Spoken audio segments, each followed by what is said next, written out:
Hello and welcome to this week's Real Estate Report on the Finance News Network. I'm Lelda Smits. This week we continue our series looking at council areas with the greatest increase in hold periods over the last 5 years, with a focus on 2 council areas in Queensland. We continue our interview with Tim Lawless from RP Data about house prices in October.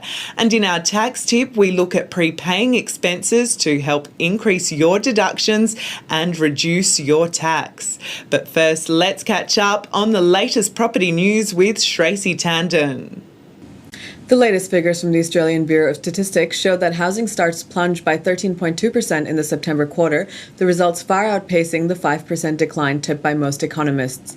The federal government recently announced its banking reform package entitled A Competitive and Sustainable Banking System. The package provides a range of measures aimed at providing better outcomes for consumers. These include banning exit fees on new loans from July 1, 2011.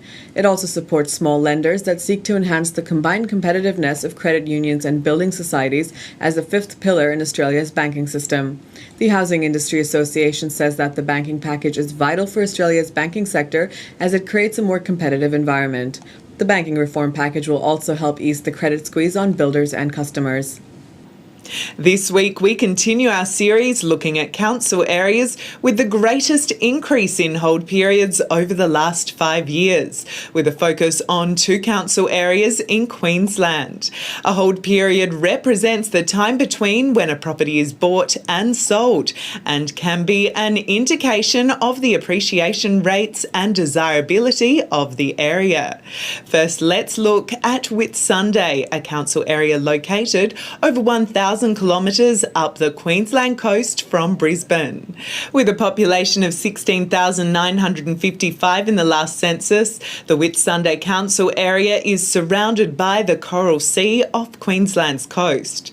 Defined by 74 tropical islands, the region's natural splendour supports the Whitsunday economy, attracting a steady inflow of tourists. Residents also benefit from the white sands, clear waters and relaxed lifestyle, with the population predicted to grow.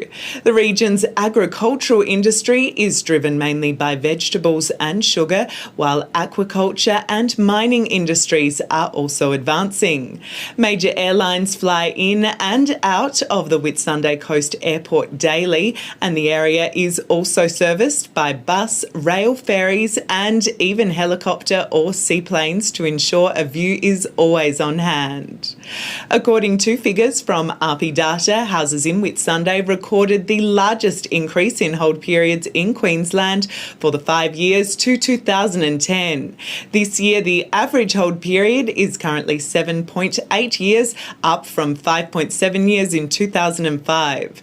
The median price of a house in Whitsunday has climbed 56.3% in the 5-year period to $375,000 in 2010.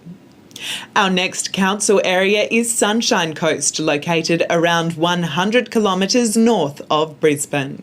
With a current population of 323,423, Sunshine Coast Council is on the Pacific and stretches from the Gympie region in the north to Moreton Bay in the south. Locals enjoy a favourable climate with a wide range of community services, around 70% of Sunshine Coast residents being families. The sun-soaked region is a renowned destination for visitors, with tourism propelling the local economy. Closely linked to the region's growth is native vegetation, making around 1/3 of the landscape. Locals work to sustain the construction, marine and mining industries, while an emerging art scene is gaining broader recognition. Taking a look at the figures, the hold period for houses in Sunshine Coast is currently 7.4 years, up from 5.6 years in 2005. The median price of a house in Sunshine Coast has risen 24.4% in the 5-year period to $485,000 in 2010. Let's now turn to our interview. This week we speak with Tim Lawless from RP Data about house prices in October. Well, Canberra was up nearly 2.5% in October, and largely that is due partly to some volatility in the Canberra figures. It is a very small market, so it does have a smaller sample size, so we do see a bit more volatility.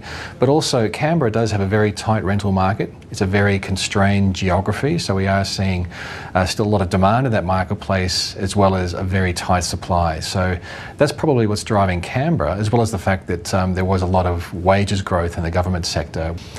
In Sydney and Melbourne, the drivers were completely different. Melbourne was very much driven by first home buyers originally, and even the latest figures are showing higher than normal first home buyers in the Melbourne market. So it is a very strategic market affordably. In terms of affordability, we also see a lot of, I suppose, for planning and infrastructure in the Melbourne marketplace, so it is very well connected. In Sydney, slightly different. In Sydney, we've seen prices very flat since 2004. It actually wasn't until April 2009 that we saw Sydney values regain where they were back in 2004.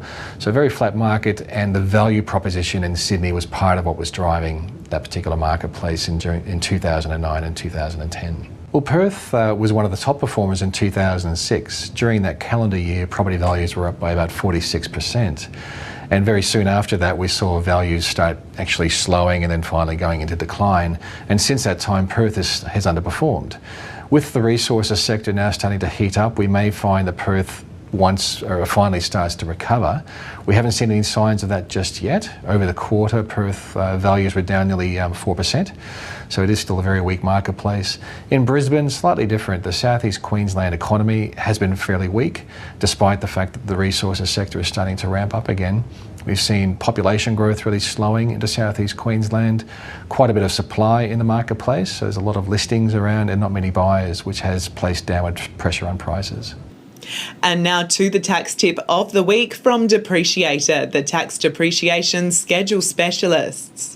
Prepaying expenses up to 12 months ahead of time are permitted and are popular means of reducing your tax. Most people prepay expenses such as rates, council and water, interest and strata levies. Before prepaying any deductible property expenses, review your personal circumstances, as it is prudent to check how your tax return may look for that financial year. As always, do remember to consult with a tax accountant or tax professional before making any tax-related decisions. And that is the Real Estate Report for Monday, the 20th of December. Thanks for joining us. I'm Lel De Smits for the Finance News Network.